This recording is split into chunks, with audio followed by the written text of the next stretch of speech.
Hello friends, welcome to మన feelings YouTube channel. ఈ video చాలా లెంతీగా ఉంటుంది. స్కిప్ చేయకుండా ఈ వీడియోని లాస్ట్ వరకు చూడండి. Hi friends, good morning. ఈరోజు చిన్న తిరుపతి వెళ్దాం అనుకున్న బయలుదేరుతామండి. టైం చూడండి, టైం అయితే 5:15 అయింది.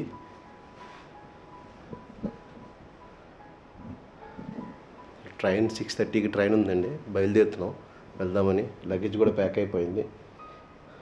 చూద్దాం ఫ్రెండ్స్, దర్శనం ఎలాగుంటుంది అనేది. Okay, bye.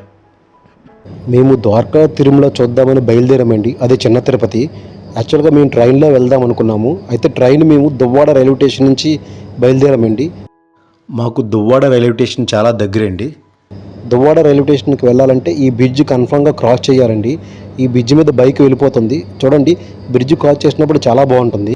బైక్ కూడా మనం ఈ బ్రిడ్జ్ కిందనే పార్క్ చేసుకోవచ్చు అండి. ఇక్కడ పార్కింగ్ ఫెసిలిటీ కూడా ఉంది.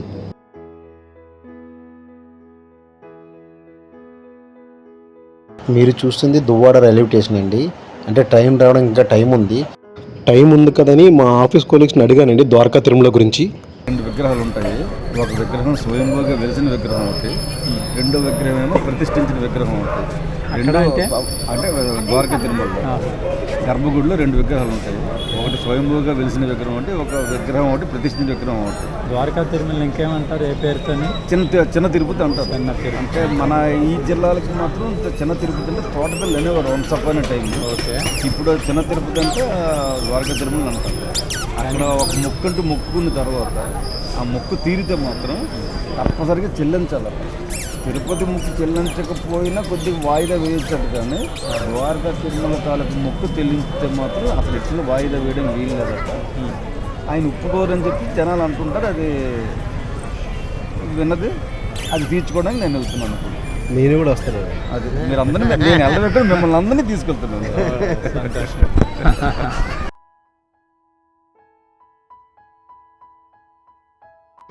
ట్రైన్ వస్తుందని అనౌన్స్మెంట్ చేశారండి. అయితే ట్రైన్ కోసం వెయిట్ చేస్తున్నాము. ట్రైన్ అయితే వచ్చేసిందండి. ట్రైన్ ఎక్కుదాం, చూద్దాం ఎలా ఉందో లోపల. ట్రైన్ అయితే ఎక్కేసామండి. చూడండి, మా కొలిక్ స్వామివారి భక్తులండి.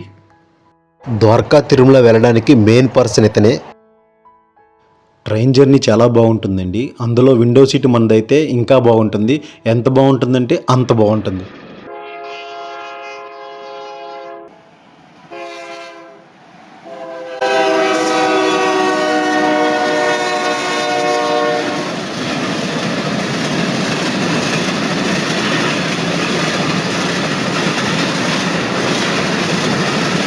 ట్రైన్ దిగేసరికి టైం 10:20 అయింది.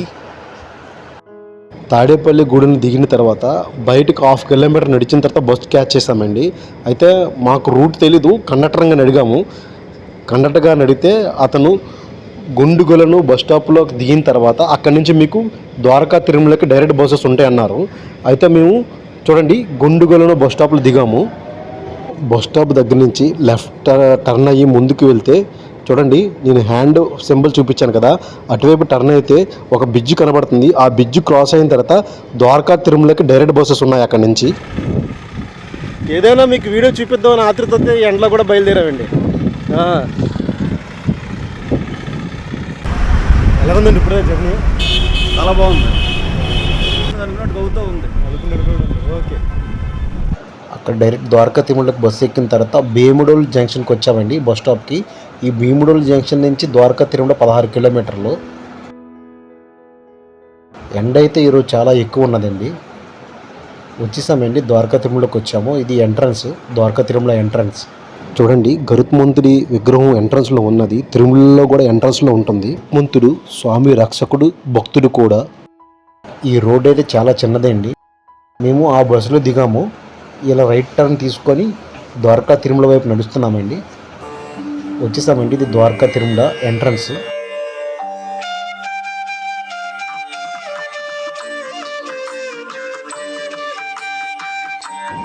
ఎంట్రన్స్ వచ్చిన తర్వాత మాకు రైట్ సైడ్ కళ్యాణ మండపం ఉందండి. అది కాకుండా లెఫ్ట్ సైడ్ షాప్స్ ఉన్నాయి. అంటే దర్శనానికి వెళ్ళేటప్పుడు మనకి ఏమైనా కావాలనుకుంటే అక్కడ కొనవచ్చు, కొబ్బరికాయలు కానీ ఏమైనా. ఇక్కడ అన్ని దేవతామూర్తుల ఫోటో ఫ్రేమ్స్ అమ్ముతున్నారండి. మనకి ఎవరికి కావాలంటే వాళ్ళు కొనొచ్చు. చూడండి, మేము ఈ ఎంట్రన్స్ అయిన తర్వాత మీకు చూపించిన సింబల్ దగ్గర ప్రసాదం కౌంటర్ అండి. అక్కడ ప్రసాదం కూడా ఇస్తారు. ఈరోజు ఎండ అయితే చాలా ఎక్కువగా ఉన్నదండి. ఈ కళ్యాణ మండపంలోని వచ్చిన భక్తులందరూ సేద తీరుతున్నారు. ఈ కళ్యాణ మండపం మ్యారేజ్ కూడా అవుతాయి. ఆన్లైన్లో బుక్ చేసుకోవాలండి. మీరు చూస్తే దక్షిణ రాజగోపురం అంటే మనం దర్శనానికి ఈ మెట్ల మార్గం ద్వారా వెళ్ళాలి. మేము తెచ్చుకున్న లగేజ్ మా చెప్పులు పెట్టే స్థలం అయిన ఇక్కడ ఉంచాము. ఇక్కడ ఫుట్వేర్కి 2 రూపీస్ తీసుకున్నారు జతకి. డార్మెంటరీ ఉన్నది, టాయిలెట్స్ కూడా ఉంటాయి. చూడండి, ఈ మెట్లకి వచ్చిన భక్తులు పసుపు కుంకుమ పెడుతున్నారు. అంటే వాళ్ళు మొక్కుకుంటే పసుపు కుంకుమ పెడతారు ఈ మెట్ల పైన. ఇది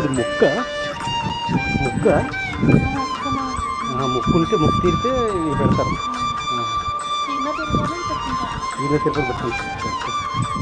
ఇక్కడ మెట్లు 51 ఉంటాయండి. స్టార్టింగ్ స్వామివారి పాదాలు ఉంటాయి. అక్కడి నుంచి స్వామివారి పాదాలకు దండం పెట్టి భక్తులు వాళ్ళు మొక్కు తీర్చుకుంటారు. చూడండి, ఇక్కడ చిన్నపిల్లలు మోకాలపై నడుస్తామన్న మొక్కు తీర్చుకుంటున్నారు. ఈ దిక్కున మొక్కు తీర్చుకోవడానికి మెయిన్ కారణం, పురాణాల ప్రకారం ద్వారకుడనే ముని ఉత్తరాముఖుడే తపస్సు చేశాడట. కనుక ఆ మునికి ప్రత్యక్షమైన స్వామి దక్షిణాముఖుడై ఉన్నాడు. ఈ ఆలయంలోని మూలవిరాటు దక్షిణాముఖంగా ఉండడం ప్రత్యేకం. అందుకనే ప్రజలు దక్షిణ రాజగోపురం వద్ద మొక్కు తీర్చుకుంటారు. మీరు చూస్తున్నది మొక్కు తీర్చుకోవడానికి కొబ్బరికాయ కొట్టు స్థలము. పెద్ద తిరుపతిలో తీర్చుకోవడానికి మొక్కిన మొక్కు చిన్న తిరుపతిలో తీర్చుకున్న అదే ఫలితం లభిస్తుందని ప్రజలు నమ్ముతారు. కానీ చిన్న తిరుపతిలో తీర్చుకోవడానికి మొక్కిన మొక్కు చిన్న తిరుపతిలోనే తీర్చుకోవాలని ప్రజలు విశ్వసిస్తారు. మేము స్వామివారిని దర్శనం చేసుకున్నామండి. మేము ఉత్తరం గోపురం వైపు ఈ లోపలికి ఎంటర్ అయ్యి స్వామివారిని దర్శనం చేసుకొని తూర్పు గోపురం వైపు బయటకు వచ్చామండి. మీరు ఇప్పుడు చూస్తున్నది తూర్పు గోపురం అండి. ఈ ద్వారకా తిరుమలనే ప్రజలు చిన్న తిరుపతిగా పిలుస్తారు. దర్శనానికి తూర్పు గోపురం ఎదురుగా ఉన్న కళ్యాణ మండపం లోపల నుంచి మనం వెళ్ళాలండి. మీరు చూస్తున్నది శ్రీవారి కళాతోరణం.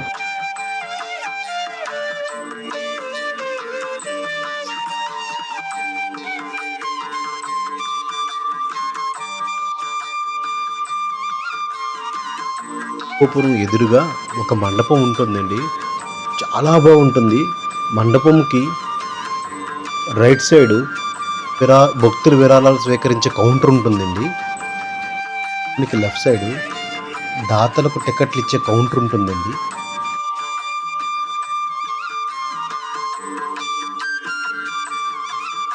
ఈ మండపం చాలా బాగుందండి. చాలా పెద్ద కళ్యాణ మండపం ఇది. ఈ మండపం స్తంభాల మీద స్వామివారి అవతారాలు ఉన్నాయండి. కానీ చాలా బాగా చెక్కారండి అవతారాలు అవిని. జనాలు అయితే ఇక్కడే ఉన్నారు మ్యాక్సిమం ఫోటోలు తీసుకోవడానికి. కానీ చాలా బాగుందండి. ఈ మండప స్తంభాల మీద ఉన్న అవతారాలు చూస్తే తెలుస్తుందండి స్వామివారి యొక్క విశిష్టత. కుడు అనే ఋషి తపస్సు చేసి స్వామివారి పాదసేవను కోరుకున్నాడు. కనుక పాదాలు పూజించే భాగ్యం అతనుకు దక్కింది. పైభాగం మాత్రమే ప్రజలకు దర్శనమిస్తూ ఉండేది.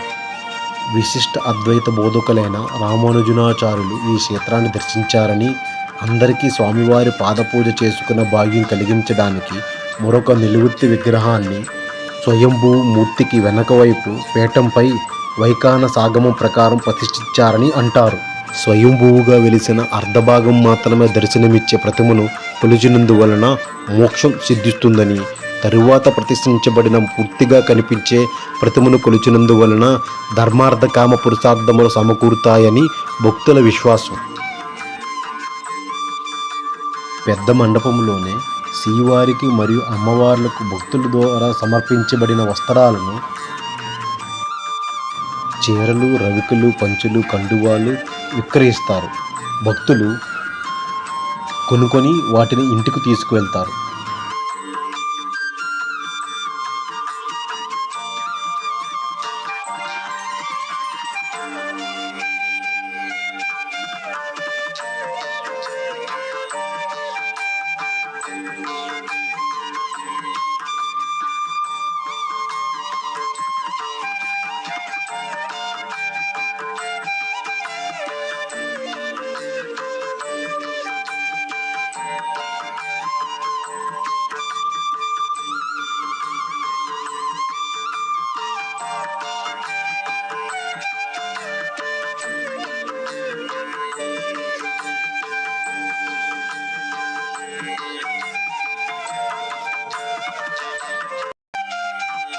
ఈ మండపం నుంచి బయటికి వచ్చిన తర్వాత మండపానికి ఎడమవైపు శ్రీ స్వామివారి దర్శన క్యూ కాంప్లెక్స్ ఉంటుందండి. ఈ క్యూ కాంప్లెక్స్లో మనకు ఉచిత దర్శనం ఎంట్రీ ఉంటుంది. 100 rupees ticket, 200 rupees ticket entry ఉంటుంది. ఈ టికెట్ తీసుకోవడం వల్ల రద్దీ ఉండదండి. త్వరగా మీరు గర్భాలయంలోకి వెళ్ళగలుగుతారు. అదే ఉచిత దర్శనం చేయడం వల్ల రద్దీ ఉన్న ఎడల మనకి దర్శనం అనేది లేట్ అవుతుంది. లేట్ అయినప్పుడు ఇక్కడ వేసిన కంపార్ట్మెంట్లో కూర్చోవలసి ఉంటుంది. మీరు ఇక్కడ మీ చెప్పులను కూడా విడిచిపెట్టచ్చు. స్వామివారి దర్శనానికి వెళ్ళినప్పుడు మనతో తెచ్చుకున్న ఫోన్ కానీ కెమెరా కానీ లోపలికి ప్రవేశం లేదండి. మనకి ఇక్కడ సెల్ ఫోన్ భద్రపరచు స్థలం అని ఈ ప్లేస్ ఉందండి. 5 రూపీస్ తీసుకుంటారు కెమెరా కానీ ఫోన్ కానీ. చాలా సేఫెస్ట్ ప్లేస్, ఇక్కడ ఉంచవచ్చు. టోకెన్ కూడా ఇస్తారు మనకి. ద్వారకా తిరుమల అగరబత్తులు అంటే చాలా ఫేమస్ అండి. మేము ఇక్కడ 3 అగరబత్తులు కొన్నాము. పారిజాతం, చందనం, తులసి. చాలా బాగున్నాయి. స్మెల్ అయితే చాలా బాగుంటుంది. ఎంత బాగుంటుందంటే అంత బాగుంటుంది. దర్శనం అయిపోయిన తర్వాత ఏమైనా కొనాలి అనుకుంటే దర్శన క్యూ కాంప్లెక్స్ ఎదురుగా ఈ షాప్స్ ఉన్నాయండి. ఈ షాప్స్లోని చిన్నపిల్లల దగ్గర నుంచి ఎవరికైనా ఏమైనా ఇవ్వాలనుకుంటే ఇక్కడ దొరుకుతాయి, ఇక్కడ కొనచ్చు.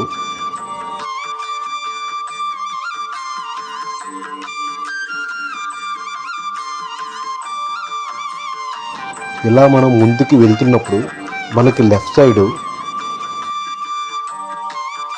పొందండి. గోవుల దాన నిమిత్తం విరాళాలు సమర్పించి గోమాత ఆశీస్సులు పొందండి. ఇక్కడ మనకు శ్రీ స్వామివారి సప్త గోకులం కనబడుతుందండి.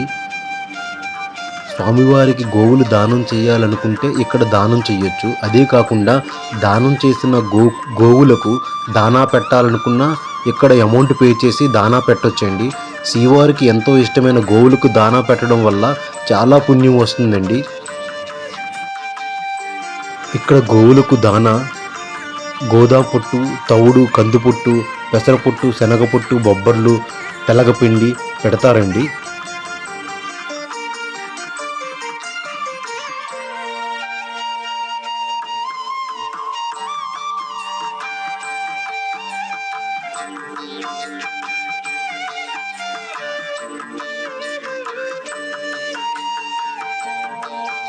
ఈ 2 గోపురాలు దాటుకొని అటువైపు రోడ్డు వైపు వెళ్తే మనకి అక్కడ శ్రీ వాకులమాత అన్నదాన సదనము, శ్రీ ధర్మ అప్పారావు నిలయము, అతిథి గృహములు, శివాలయము, గోశాల, ప్రసాద కౌంటర్స్, సెంట్రల్ పార్కింగ్ ప్రదేశము, డార్మెంట్ రూమ్స్ ఉంటాయండి. రోడ్డుకి ఇరువైపులా అతిథి గృహములు ఉంటాయండి. మనము ఇప్పుడు శ్రీ వాకులమాత అన్నదాన సదనముకి వెళ్దామండి.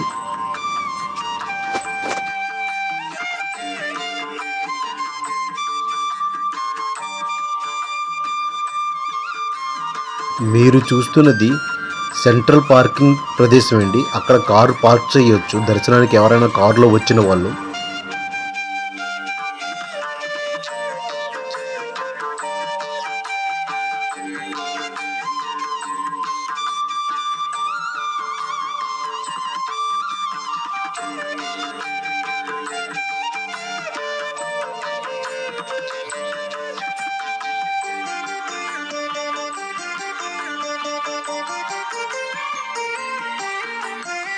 మీరు చూస్తున్నవి రోడ్డుకి ఇరువైపులా ఉన్న ద్వారకా తిరుమల అతిథి గృహములండి.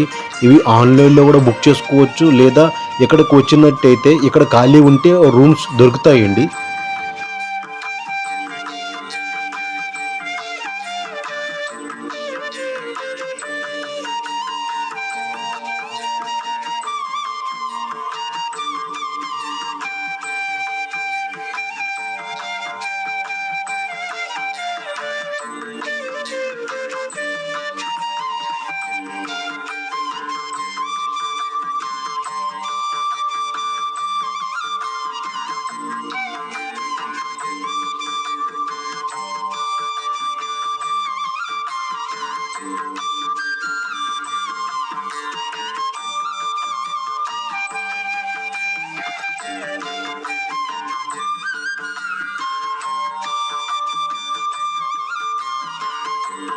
ఇదేనండి శ్రీ వకులమాత అన్నదాన సదనము.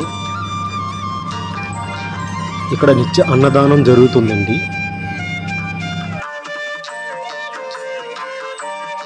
ఇక్కడ ఉచిత అన్నదానానికి మనం ఈ లైన్లో వెళ్ళాలండి.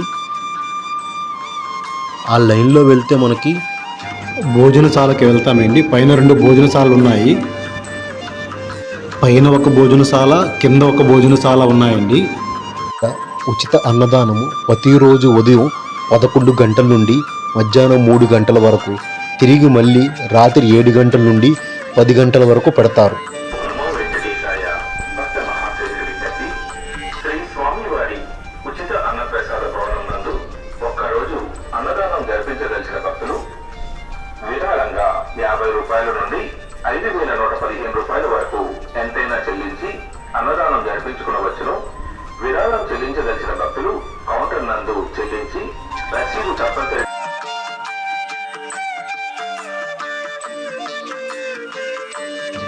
ఒకసారి పైకి వెళ్ళి భోజనశాల ఎలా ఉన్నదో చూద్దామండి.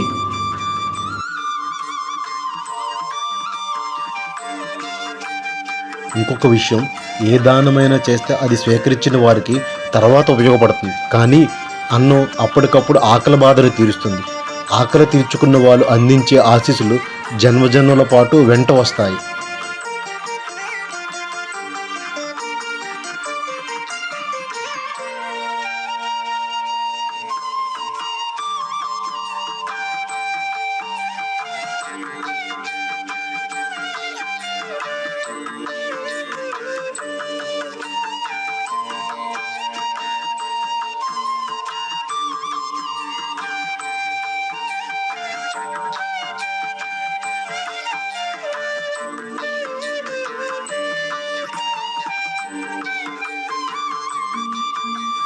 ఇప్పుడు మీరు చూస్తున్నది కిందన ఉన్న భోజనశాల అండి. ఈ భోజనశాలలో ఒకేసారి 600 మంది భోంచేయొచ్చు.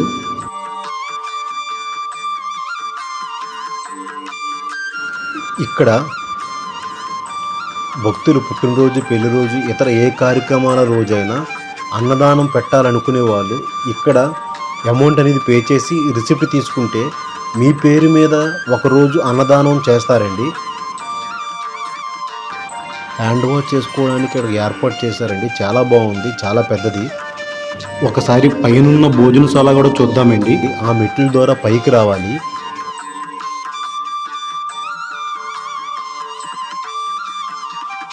కింద ఉన్న భోజనశాలలాగే పైన కూడా భోజనశాలలో ఒకేసారి 600 నుంచి 700 మంది భోంచేయొచ్చండి.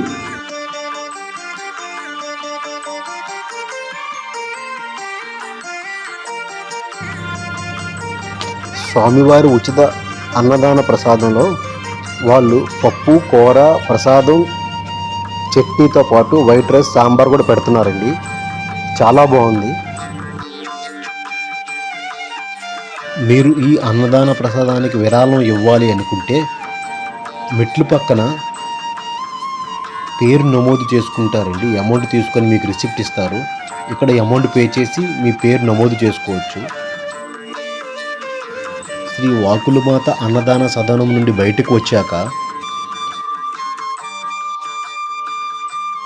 ప్రసాదం కౌంటర్ ఉందండి.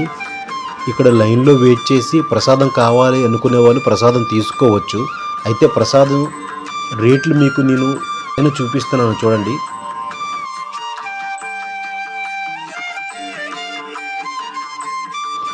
బయటకు వచ్చాక ఆటోస్ ఉన్నాయండి. దర్శనానికి వెళ్ళాలనుకుంటే ఆటో ఉన్నాయండి. బస్ స్టాప్కి వెళ్ళాలన్నా ఆటో డ్రాప్ చేస్తారు. పర్ పర్సన్కి 10 రూపీస్ తీసుకొని బస్ స్టాప్ దగ్గర డ్రాప్ చేస్తారండి. మేము దర్శనం అయిపోయింది, రిటర్న్ జర్నీ స్టార్ట్ చేసాము.